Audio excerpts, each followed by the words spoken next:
up, guys? This is Dave Hong here from Hong Sin International Pictures Production. So I just want to give you guys a brief update that I have recently got the chance to have a talk with the founders of Silver Harvest Pictures Production. So the founders are Therese Chen and David Vuong. They've just recently launched a new film called Dragon of the Law. So I hope you guys are going to enjoy this interview, and I'll be showing you bits and pieces of it and the trailer. So enjoy it.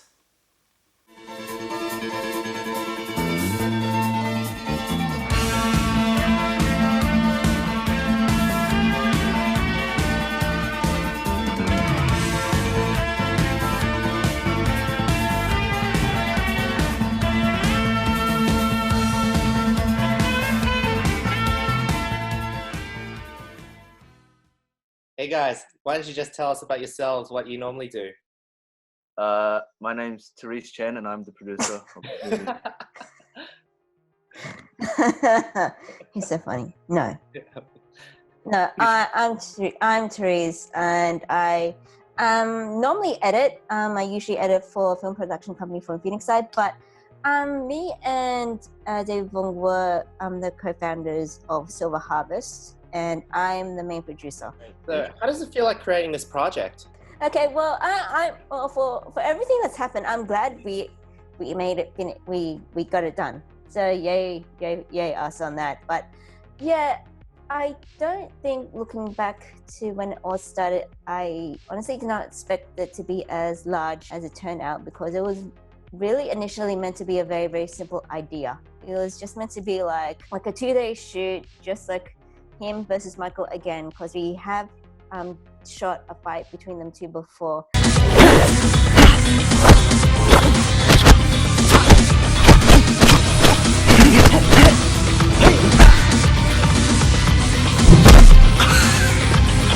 And they kind of grew, and there were a lot of, I have to say, there were a lot of happy accidents on the way. Definitely, even if not in the pre-production writing process, then definitely in the night of the shoot where we just decided to come up with shots or ideas on the fly. Yeah, no, it felt. I mean, this is very. I guess you could say nostalgic. I mean, because it's like a very specific type of piece. It's not like a contemporary short film, action short film. It's kind of it's something kind of unique in a sense that you're dealing with different factors here. You know, it's kind of a throwback to a lot of the old school Hong Kong movies that I and Therese and you as well, Hong, that we all grew up watching. But in terms of the developing it, it's like, I mean, you know, when you're working on the production, you kind of always, your creative juices are always flowing. So it's like you're always coming up with new ideas on the spot, even when you're actually shooting. And so sometimes you'll come up with something even better than what you had originally intended. And then again, going on what Therese said, a lot of the elements kind of expanded as we were actually shooting and in production. And so and then new elements came, and pretty much that's pretty much how what went. You see now. What you see now is kind of like the whole the whole process. End result. So it never stops. The creative process never really stops, even towards the end, even when you're editing, it never stops.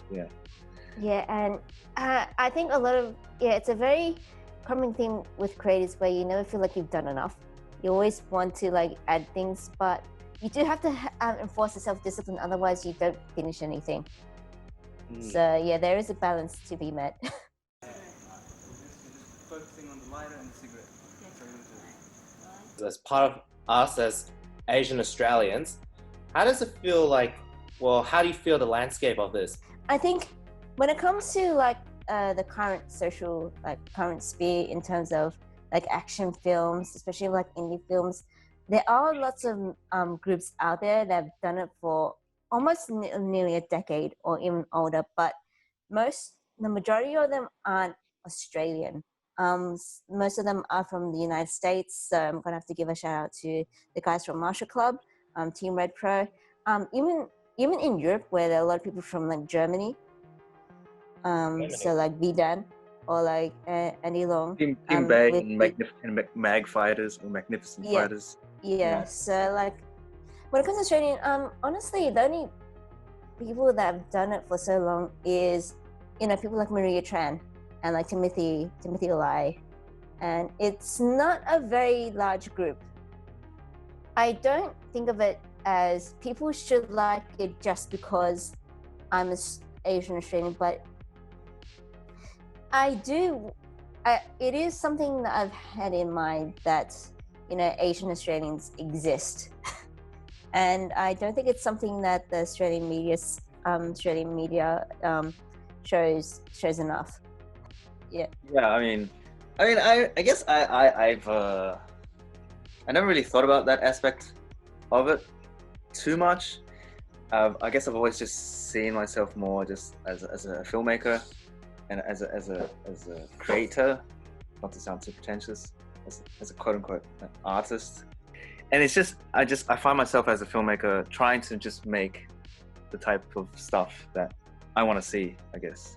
Yeah, and these are the types of movies that I like watching as a kid, and so through that that's been my influence, and I'm just trying my best to kind of channel that influence into the work that I do and all that stuff. So I think one thing for, I guess, Asian Australians to think about is just what is it that influences them, and see how they can just channel that into their work type thing. Yeah. That's right. And I think the internet has made it so much easier now because so many films and stories and TV shows are now much more accessible than they were before. So I think it's a lot easier, which is good. So yeah, don't stop creating. Of course. Like social media, is that what you mean? Like YouTube, Facebook? Oh yeah, and even just online access to movies that I previously would only be able to just get on hire out on VHS.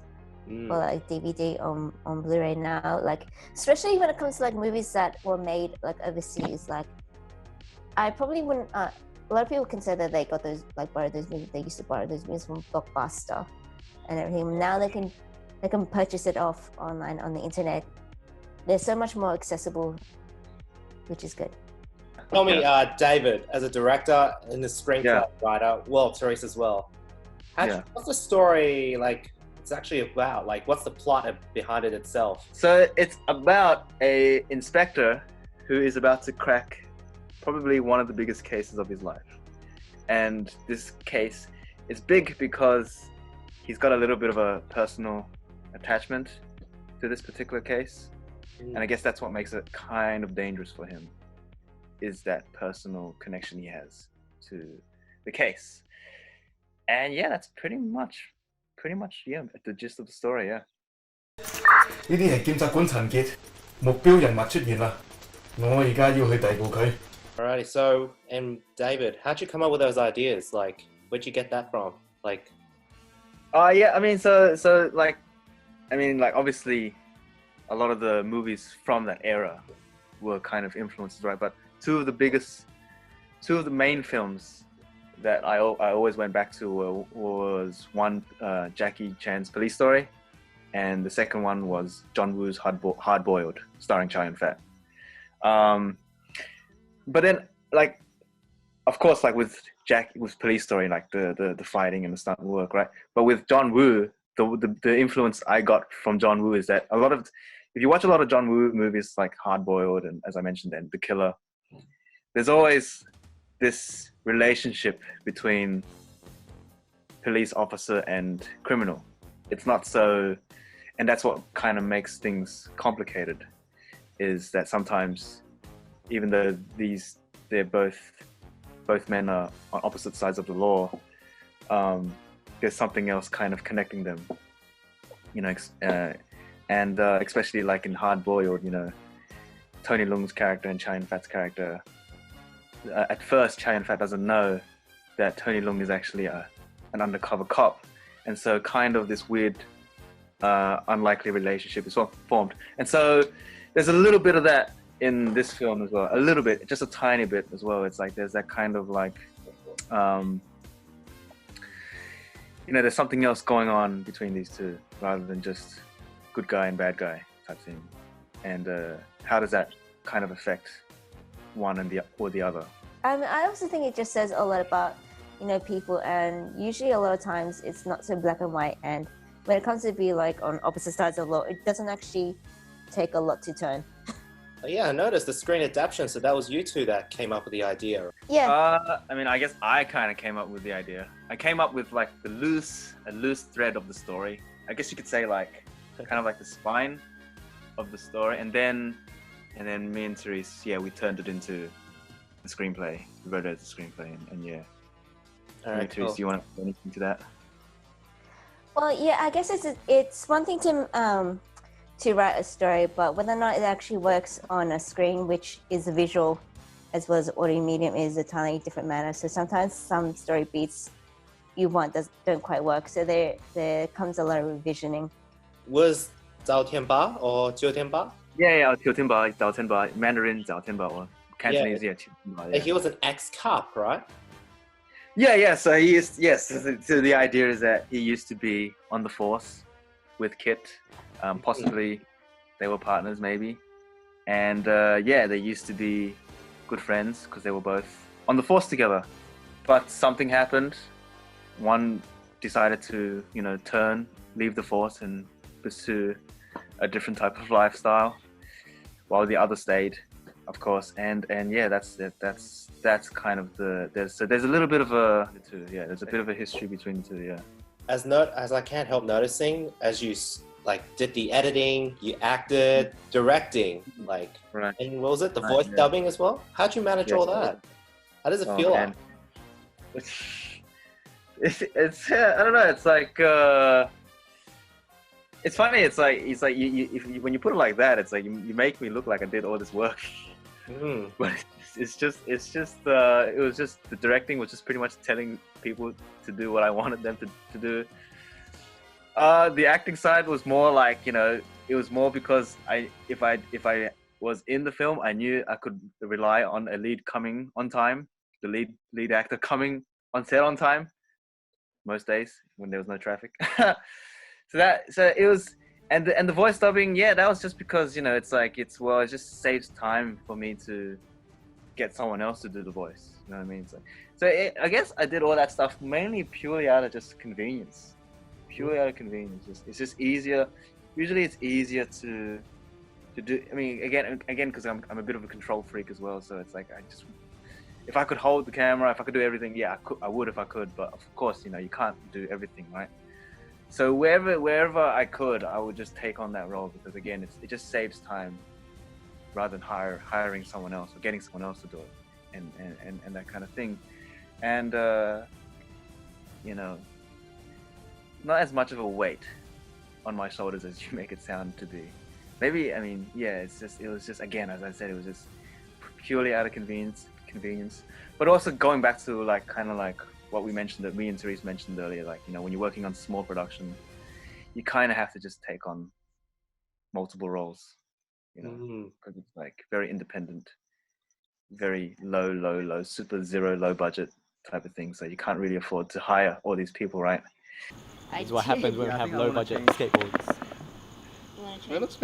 So that's kind of just why I had to take on all those roles and stuff. Yeah. Yes. So we do have to thank everyone that was involved for helping out. Yeah. So shout out to Yu Hong. You came every night of the shoot. Didn't complain once at all. So true legend, true champ. Shout out to Eric for taking BTS as well, and taking stills photography as well as you. Brendan Chaw for coming out, doing some production assistant work. Lena Nguyen and Sheena Nguyen for coming out, helping us out a couple of nights. That was very helpful. They took a load off our shoulders. And Pamela as well. Pamela as well for coming out, giving us support and helping do some camera assistant work.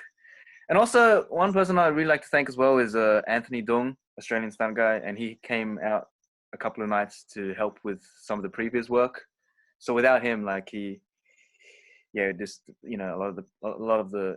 have been much harder. So he deserves a shout out. And yeah, that's so that's yeah, so it's like, yeah, a lot of those people, without any one of those people, it would have made things much more difficult. Yeah, it really does help a lot when you can get whatever hand you can get. It really does make a difference. Yeah.